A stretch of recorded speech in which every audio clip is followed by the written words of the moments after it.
Assalamualaikum warahmatullahi wabarakatuh. Waalaikumsalam warahmatullahi wabarakatuh. Ya, alhamdulillah. Gimana kabarnya hari ini? Alhamdulillah, luar biasa.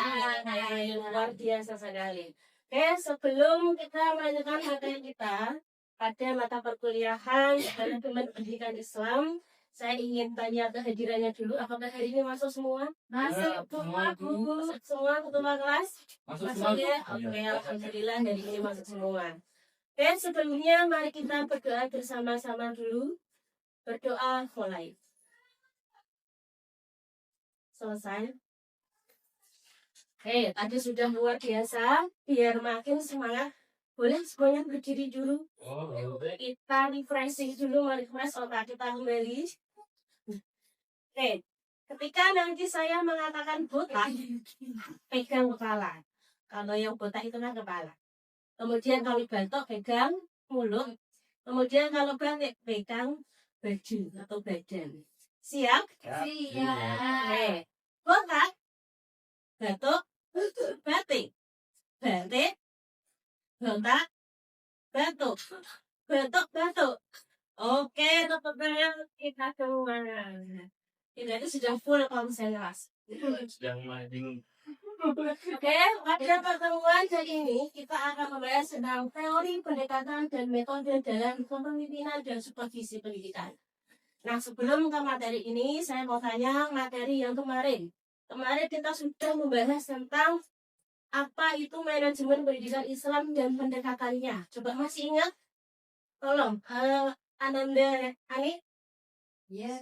Apa itu manajemen pendidikan Islam? Manajemen pendidikan Islam adalah proses perencanaan, pengorganisasian, pengarahan, dan pengawasan terhadap seluruh sumber daya pendidikan secara efektif dan efisien. Oke, betul sekali, masih sangat ingat ya. Kemudian ada beberapa metodenya. Masih ingat? Coba Henik, coba. Apa aja metodenya?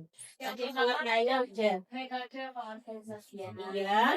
Yang kedua ada metode perencanaan, betul. Metode pengawasan. Iya, betul. Pengambilan keputusan, betul sekali. Beli aplaus ya. Berarti saya anggap materi yang kemarin sudah sangat paham. Sekarang kita lanjut ke materi yang sekarang, yaitu teori pendekatan dan metode dalam kepemimpinan dan supervisi pendidikan. Nah, tujuan pembelajaran mata kuliah ini untuk materi yang ini yang pertama, mahasiswa mampu memahami konsep dasar kepemimpinan dan supervisi pendidikan. Itu yang pertama. Kemudian yang kedua, mahasiswa mampu menjelaskan teori kepemimpinan pendidikan. Kemudian tujuan yang ketiga, mahasiswa diharapkan mampu mengidentifikasi pendekatan dan metode supervisi pendidikan. Kemudian tujuan yang keempat, yaitu mahasiswa mampu menerapkan teori dan pendekatan dalam konteks lembaga pendidikan.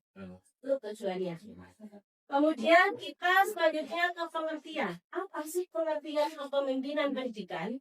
Yaitu proses mempengaruhi, mengarahkan organisasi dan mengkoordinir seluruh sumber daya dalam institusi pendidikan untuk mencapai pembelajaran yang optimal. Jadi di sini mempengaruhi, mengarahkan, mengorganisasi dan mengkoordinasikan. Untuk adalah kepemimpinan pendidikan. Kemudian di sini pemimpin pendidikan berperan sebagai penggerak. Jadi dia yang menggerakkan. Kemudian sebagai fasilitator yang memfasilitasi. Kemudian sekaligus sebagai pembaharu. Pembaharu kalau ada inovasi-inovasi yang terbaru. Kemudian fokus dalam kepemimpinan pendidikan ini yaitu pengambilan keputusan. Jadi yang namanya pemimpin itu harus mempunyai capability mengambil keputusan dalam waktu singkat apapun, dalam jangka panjang. Kemudian pembinaan sumber daya manusia, inovasi, kemudian budaya sekolah.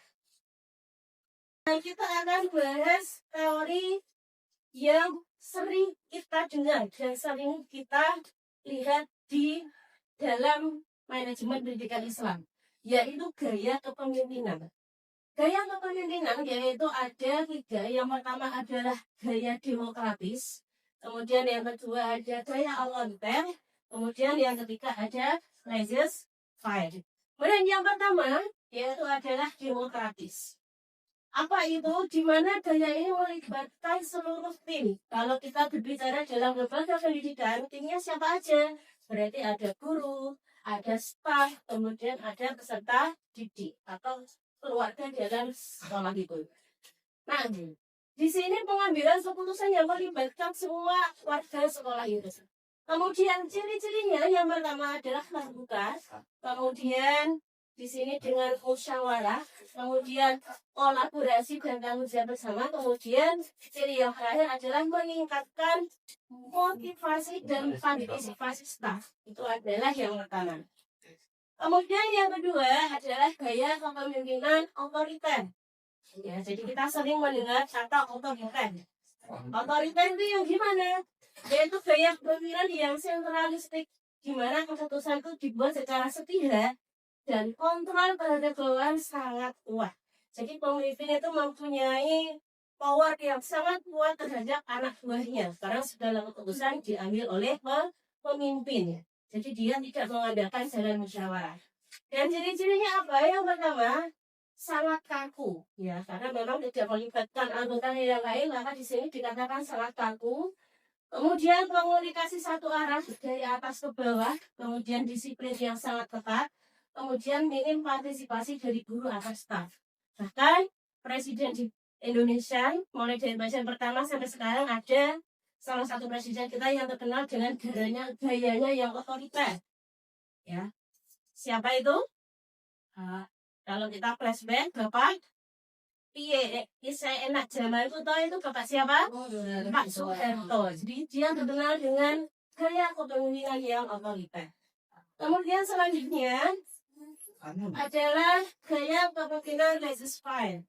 Apa itu? Jadi di sini dia gayanya itu memberikan kebebasan sepenuhnya kepada staf untuk mengambil keputusan dan bertanggung jawab atas pekerjaannya. Jadi semuanya dikembalikan pada anak buahnya. Nah, ciri-cirinya apa? Minim kontrol, karena sudah terlalu percaya pada anak buahnya sehingga kontrolnya itu sangat minim. Kemudian guru dan staf bekerja mandiri, pemimpin berperan sebagai fasilitator pasif. Kemudian intervensi hanya dilakukan jika diperlukan. Dan biasanya gaya kepemimpinan ini akan lebih bagus diimplementasikan ketika anak buahnya itu sudah profesional atau kinerjanya yang sangat tinggi. Seperti itu. Oke, selanjutnya tadi setelah kepemimpinan dalam pendidikan, selanjutnya yaitu yang tidak kalah penting adalah supervisi pendidikan. Jadi supervisi itu dilakukan secara sistematis dan terencana.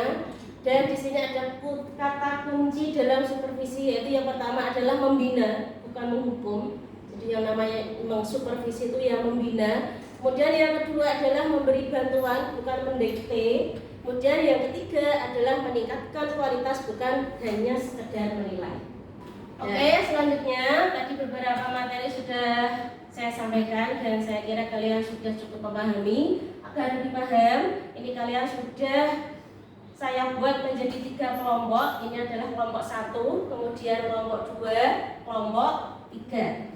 Nah, setelah nanti kalian melihat video dalam tampilan ini, nanti silahkan kalian diskusikan dan kalian analisis kira-kira kekurangan dan kelebihannya apa. Ini nanti kelompok 1 gaya kepemimpinan yang pertama, kemudian ini yang kedua yaitu otoriter, yang ketiga nanti laissez-faire, gitu ya. Oke, selamat menikmati.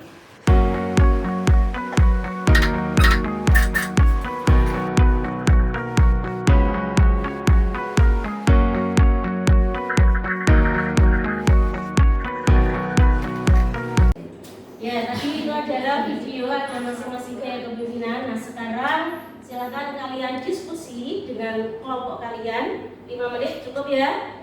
Oke, ayo mari kita diskusi bersama.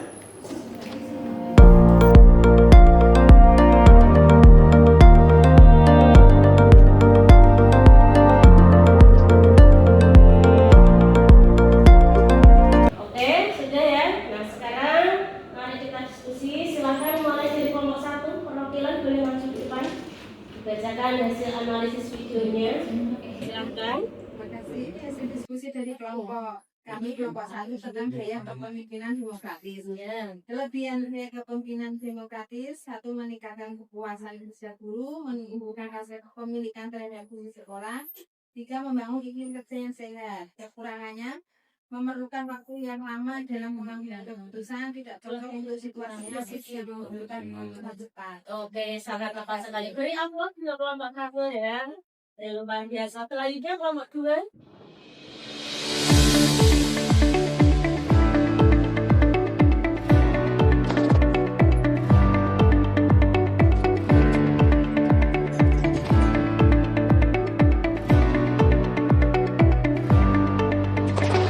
Oke teman-teman, selanjutnya mari kita tulis kesimpulan dari materi yang telah kita pelajari tentang kepemimpinan pendidikan pada hari ini. Silakan nanti ditulis di sticky notes yang sudah saya ketik, kemudian ditempel di tembok ya. Silakan.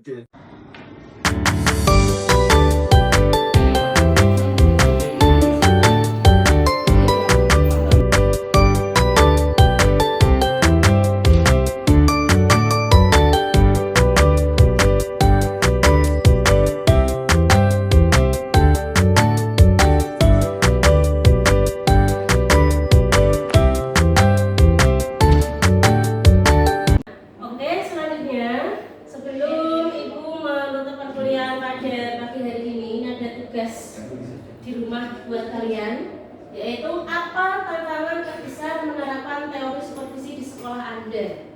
Kalau misalkan ada yang belum bekerja di sekolah, ya sekolah di sekitar lingkungan Anda. Kemudian bagaimana gaya kepemimpinan kepala sekolah mempengaruhi mutu pembelajaran. Silakan itu kalian kaji, kalian amati di sekolah kalian atau di lingkungan kalian seperti itu. Kemudian tugas nanti silakan dikirim di email saya, yaitu faridaovi7@gmail.com seperti itu. Bisa dipahami ya? Iya, Bu. Teman-teman gimana? Sudah jelas? Jelas, Bu. Oke, selanjutnya. Nah, sebelum kita tutup perkuliahan pada pagi hari ini, kita simpulkan bersama-sama bahwa kesimpulan mata kuliah pada pagi hari ini yaitu yang pertama, kepemimpinan dan supervisi penting dalam mutu pendidikan. Kemudian yang kedua, teori dan pendekatan harus adaptif dan kontekstual, jadi harus sesuai dengan situasi dan kondisi pada lembaga pendidikan tersebut. Kemudian supervisi yang efektif itu yang gimana? Yang kolaboratif, reflektif, kemudian pengembangan yang profesional. Nah, demikianlah perkuliahan pada pagi hari ini, semoga bermanfaat untuk kita semua. Dan sebelum kita tutup, mari kita membaca hamdalah bersama-sama. Alhamdulillahirabbil alamin. Terima kasih atas perhatiannya. Saya tutup. Wassalamualaikum warahmatullahi wabarakatuh. Waalaikumsalam warahmatullahi wabarakatuh.